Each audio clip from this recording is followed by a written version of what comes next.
اللهم صل على محمد وآل محمد. ربنا وربك الله رب العالمين. اللهم اجعله علينا هلالا مباركا، ووفقنا لصيام شهر رمضان، وسلمنا فيه وتسلمه منا في يسر وعافية، واستعملنا فيه بطاعتك، إنك على كل شيء قدير.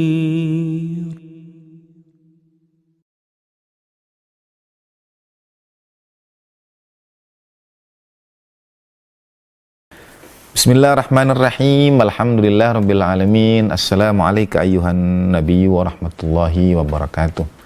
Assalamualaikum wa ala ibadillahi salihin. Assalamualaikum warahmatullahi wabarakatuh. Asyhadu an la ilaha illallah wahdahu la syarikalah wa asyhadu anna sayyidana wa maulana Muhammadan abduhu wa rasuluhu la nabiyya ba'dah. Allahumma salli wa sallim ala sayyidina Muhammad wa ala ali sayyidina Muhammad wa ajil farajahum warzuqna fid dunya ziyaratahum wa fil akhirati syafaatum. Alhamdulillah, jumpa lagi dalam tayangan berikutnya dari The Prophetic Wisdom edisi bulan suci Ramadan di channel YouTube Ngopi TV. Kita masih melanjutkan membincangkan bahasan tentang hikmah kisah para nabi. Episode kali ini kita akan melanjutkan cerita tentang Nabiullah Ibrahim alaihissalam. Mohon maaf pemirsa kalau mungkin urut-urutan kajian kita tentang para nabi ini tidak sistematis secara kronologi waktu misalnya. Karena saya yakin para pemirsa juga sudah mengetahui, sudah membaca, sudah mempelajari kisah para nabi ini. Kita ingin mengambil fragmen-fragmen tertentu yang kemudian bisa kita jadikan teladan dan terutama menjadi refleksi untuk kehidupan kita sehari-hari. Dari kisah Nabi Ibrahim alaihissalam misalnya, kita ambil satu fragmen ketika Nabiullah Ibrahim alaihissalam yang menjadi bagian yang dalam ulumul Quran diperbincangkan tentang ayahanda Nabi Ibrahim alaihissalam. Ada yang mengatakan itu ayahanda beliau karena dengan jelas dalam Al-Qurannya juga disebutkan kata ab atau abata yang merujuk kepada ayah. Tapi dalam penafsirannya ada juga yang mengatakan itu adalah paman Nabi Ibrahim alaihissalam. Kebetulan dalam kisah Nabi Ibrahim ini sang paman ini atau ayah, sekali lagi ada perbedaan pendapat di antara ahli tafsir, meskipun mayoritas mengatakan yang dimaksud di situ adalah ayahanda Nabi Ibrahim.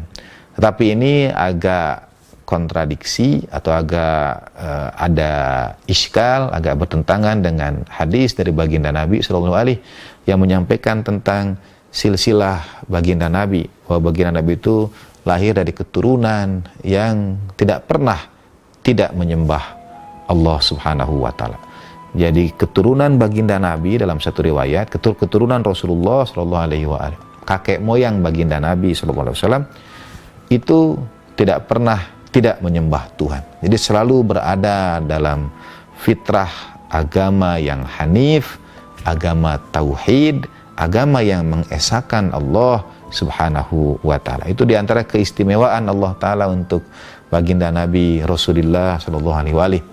Kakek moyang beliau itu sampai pada para nabi, sampai pada Nabi Ibrahim, sampai kepada Nabi Adam alaihi wassalatu wassalam, semuanya adalah muwahhid yang beribadah dalam keesaan kepada Allah subhanahu wa ta'ala, yang mentauhidkan Allah subhanahu wa ta'ala. Jadi itu kajian tentang apakah ini betul ayahanda Nabi Ibrahim atau paman. Di sini terjadi ikhtilaf dalam memaknai peristiwa ini. Pertama, kalau paman ya selesai perkara, bahwa kakek moyang baginda Nabi senantiasa berada dalam ketauhidan. Tetapi kalau misalnya ayah, bagaimana memposisikan bahwa ayahanda Nabi Ibrahim itu justru bekerja membuat berhala. Waktu itu dalam kisah yang sampai pada kita, Azar yang dinisbatkan pada ayahanda Nabi Ibrahim itu alaihi salatu wassalam, profesinya adalah membuat berhala. Dan terjadi diskusi di antara kedua sosok dalam sejarah ini. Sebagian mengatakan membuat tidak berarti menyembahnya. Sehingga kemudian masuk pembahasan usul fikih. Bagaimana kalau kita melakukan sesuatu yang kita anggap haram?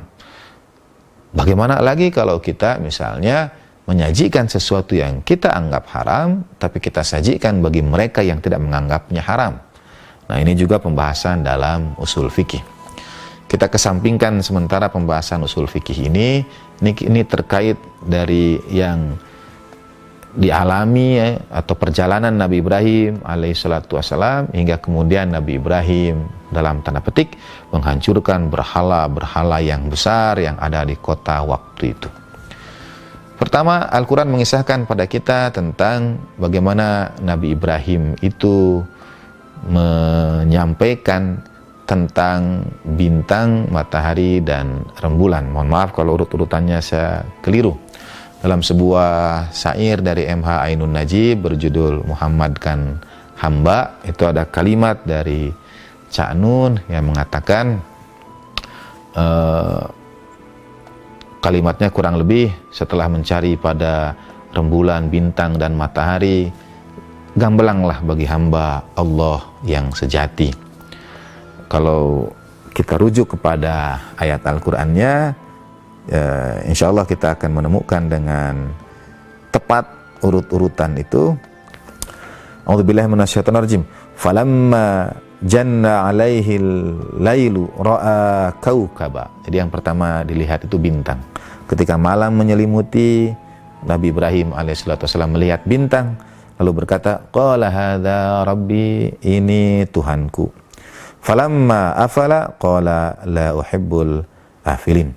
Tapi ketika bintang itu tenggelam, bintang itu menghilang, ya Nabi Ibrahim berkata, aku tidak suka pada ia yang menghilang, pada ia yang tenggelam. Jadi lihat bintang dulu. Lalu ayat berikutnya, falamma ra'al qamara bazighan, lalu melihat bulan bersinar terang, qala hadza rabbi, ini Tuhanku. Dan ketika bulan pun kemudian hilang, Nabi Ibrahim berkata, la illam yahdini rabbi la akunanna minal qaumid dhalin. Kalau Tuhanku tidak memberikan aku petunjuk, pasti aku termasuk orang-orang yang tersesat. Pertama melihat bintang, kedua melihat bulan, dan yang ketiga adalah matahari. Falamma ra'a syamsa bazighatan qala hadza rabbi hadza akbar. Dan ketika melihat matahari bersinar terang, Nabi Ibrahim berkata, ini Tuhanku. Ketika melihat matahari itu terbit, ini Tuhanku. Dan matahari juga tenggelam, matahari juga menghilang. Lalu Nabi Ibrahim menjawab berkata, qala ya qaumi inni bari'um mimma tusyrikun. Wahai kaumku, aku menjauhkan diriku dari apa-apa yang kalian sekutukan. Pertanyaannya, apakah Nabi Ibrahim memang meyakini bahwa bintang itu adalah Tuhan, bulan itu adalah Tuhan, matahari itu adalah Tuhan? Atau justru Nabi Ibrahim sebetulnya sedang mengingatkan kaumnya, menggunakan pendekatan dengan bahasa kaumnya. Kalian percaya kalau bintang itu adalah Tuhan, ternyata dia tenggelam. Kalian percaya kalau bulan itu adalah Tuhan, ternyata dia menghilang. Kalian percaya kalau matahari itu Tuhan, ternyata dia juga tidak bertahan selamanya. Jadi yang disampaikan dalam ayat Al-Quran ini bukan Nabi Ibrahim mengatakan bintang itu sebagai Tuhan, tapi Nabi Ibrahim mengingatkan kaumnya untuk tidak menjadikan bintang itu sebagai Tuhan, bulan dan matahari sebagai Tuhan.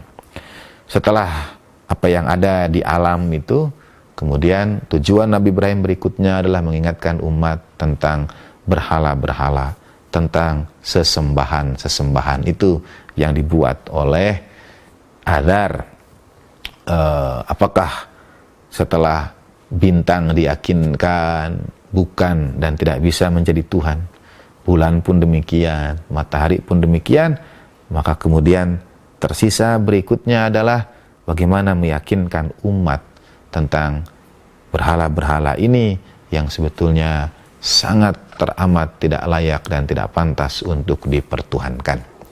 Dan terjadilah apa yang terjadi ketika Nabi Ibrahim tidak mengikuti orang-orang kota untuk pergi keluar dalam satu festival. Nabi Ibrahim tinggal dan menghancurkan berhala-berhala besar itu. Ketika esok harinya Raja Namrud memanggil semua, orang menuduh Nabi Ibrahim, ini pasti pemuda ini yang melakukan itu. Nabi Ibrahim meletakkan kapak itu pada leher berhala yang paling besar dan berkata, bal fa'alahu kabirhum hadza, yang melakukan ini yang besar ini. Pertanyaannya saudara, apakah Nabi Ibrahim tidak menyampaikan kebenaran karena yang melakukan adalah Nabi Ibrahim? Tapi mengapa yang dalam tanda petik dikambing hitamkan adalah berhala? Tidakkah mestinya Nabi Ibrahim menyampaikan dengan jujur? Ataukah ada rahasia lain di balik itu? Insyaallah kita sambung pada episode yang akan datang. Terima kasih atas perhatian saudara. Wa ma taufiqi illa billah, alaihi tawakkaltu wa ilaihi unib. Wa sallallahu ala sayyidina Muhammadin wa alihi tahirin walhamdulillahi rabbil alamin. Wassalamualaikum warahmatullahi wabarakatuh.